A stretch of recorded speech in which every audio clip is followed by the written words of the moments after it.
চাকরি প্রত্যাশীদের জন্য প্রিলিমিনারি এমসিকিউর বিশেষ আয়োজন। নবম গ্রেড থেকে 20 গ্রেড পর্যন্ত বিভিন্ন প্রিভিয়াস চাকরির পরীক্ষার প্রশ্ন অ্যানালাইসিস করে মোস্ট রিপিটেড 4টা এমসিকিউ আপনাদের সাথে শেয়ার করছি। প্রথম এমসিকিউ বক্স, 80-20 কোন সমাসের উদাহরণ? সঠিক উত্তর হচ্ছে বহুব্রীহি সমাস। 80-20 কোন সমাসের উদাহরণ? বহুব্রীহি সমাস। এমসিকিউ বক্স 2, রেস্তোরাঁ কোন ভাষার শব্দ? সঠিক উত্তর হচ্ছে ফার্সি ভাষা। এমসিকিউ নাম্বার 3 নং এমসিকিউ বক্স 3, বুনো কোন ভাষার শব্দ? সঠিক উত্তর হচ্ছে চলিত ভাষা রীতির শব্দ। এই তথ্যগুলো মনে রাখতে হবে। এগুলো কিন্তু most repeated MCQ including BCS, primary, নিবন্ধন সহ অন্যান্য চাকরি পরীক্ষার বিগত সালের প্রশ্নগুলো অ্যানালাইসিস করে সবচেয়ে বেশিবার যে প্রশ্নগুলো এসেছে সেগুলো নিয়ে আমাদের এই আয়োজন। তার মধ্যে অন্যতম 4টা প্রশ্ন হলো এই 4টা প্রশ্ন। পরবর্তী এমসিকিউ, বাংলা ভাষার জ্যোতিচিহ্নের প্রচলন করেন কে? সঠিক উত্তর হচ্ছে ঈশ্বরচন্দ্র বিদ্যাসাগর। তাহলে অ্যাট এ গ্লান্স আমরা আরেকবার দেখে নিই। 80-20 কোন সমাসের উদাহরণ? বহুব্রীহি সমাস। রেস্তোরাঁ কোন ভাষার শব্দ? ফার্সি। বুনো কোন ভাষা রীতির শব্দ? চলিত ভাষা। বাংলা ভাষায় জ্যোতিচিহ্নের প্রচলন করেন কে? সঠিক উত্তর Ishwarchandra Vidyasagar. Thank you so much. আপনারা আমাদের সাথে যুক্ত থাকুন। লাইক এবং কমেন্টস করে আপনাদের মতামত জানিয়ে দিতে পারেন। আসসালামু আলাইকুম। বিগত চাকরির পরীক্ষায় আসা মোস্ট রিপিটেড বাছাই করা 4টা এমসিকিউ আপনাদের সাথে আজকে শেয়ার করব। প্রথম এমসিকিউ, সংবিধান অনুযায়ী জাতীয় সংসদের ইংরেজি নাম কি? সঠিক উত্তর হচ্ছে D, the house of the nation.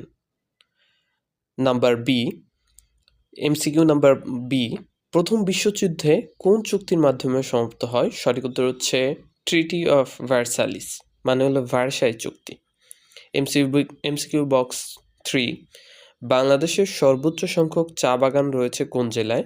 সঠিক উত্তর হচ্ছে মৌলভীবাজার। এমসিকিউ বক্স 4, মেঘনাদ বধ কাব্য কত সালে প্রকাশিত হয়? সঠিক উত্তর হচ্ছে 1861 সালে। আরেকবার খেয়াল করুন, সংবিধান অনুযায়ী জাতীয় সংসদের ইংরেজি নাম কি? The house of the nation. প্রথম বিশ্বযুদ্ধ কোন চুক্তির মাধ্যমে সমাপ্ত হয়? ট্রিটি অফ ভার্সাইলিস, মানে ভার্সাই চুক্তি। এমসিকিউ বক্স 3, বাংলাদেশের সর্বোচ্চ সংখ্যক চা বাগান কোন জেলায় রয়েছে? মৌলভীবাজার। এমসিকিউ বক্স 4, মেঘনাদ বধ কাব্য কত সালে প্রকাশিত হয়? 1861 সালে। Thank you so much.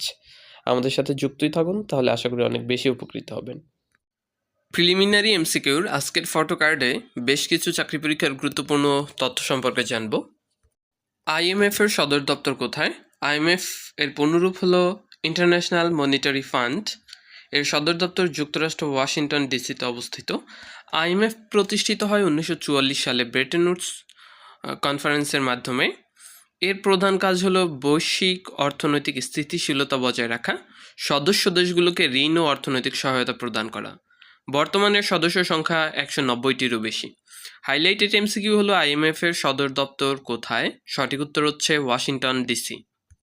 দ্বিতীয় যেই তথ্যটা রয়েছে সেটা হচ্ছে সার্ক কোন বছর প্রতিষ্ঠিত হয়? আঞ্চলিক সংস্থা সম্পর্কিত গুরুত্বপূর্ণ তথ্য। সার্ক এর পূর্ণরূপ হচ্ছে south Asian association for regional cooperation. এটি প্রতিষ্ঠিত হয় 1985 সালে। 8ই ডিসেম্বর 1985 সালে আনুষ্ঠানিকভাবে এর যাত্রা শুরু হয়। প্রতিষ্ঠাকালীন সম্মেলন অনুষ্ঠিত হয় ঢাকা শহরে। এর বর্তমান সদস্য দেশ 8টি। দক্ষিণ এশিয়ার দেশগুলোর মধ্যে অর্থনৈতিক ও আঞ্চলিক সহযোগিতা বৃদ্ধি এর প্রধান লক্ষ্য। হাইলাইটেড এমসিকিউ, সার্ক কোন বছর প্রতিষ্ঠিত হয়? সঠিক উত্তর 1985 সালে। পরবর্তী ফটোকার্ডে আমরা যে তথ্যটা দেখব সেটা হচ্ছে সিডিএপ এর সদর দপ্তর কোথায়? আঞ্চলিক সংস্থা সম্পর্কিত গুরুত্বপূর্ণ তথ্য। সিআইআরডিএপি এর পূর্ণরূপ হচ্ছে central on integrated rural development for Asia and the Pacific. এর সদর দপ্তর ঢাকা, বাংলাদেশে অবস্থিত। এটি প্রতিষ্ঠিত হয় 1979 সালে। গ্রামীণ উন্নয়ন ও দারিদ্র্য বিমোচন এর প্রধান লক্ষ্য। এশিয়া ও প্রশান্ত মহাসাগরীয় অঞ্চলের দেশগুলো এতে সদস্য দেশগুলোর মধ্যে গবেষণা ও উন্নয়ন কার্যক্রম পরিচালিত হয়। হাইলাইটেড এমসিকিউ, সিডিপ এর সদর দপ্তর কোথায়? সঠিক উত্তর হচ্ছে ঢাকাতে।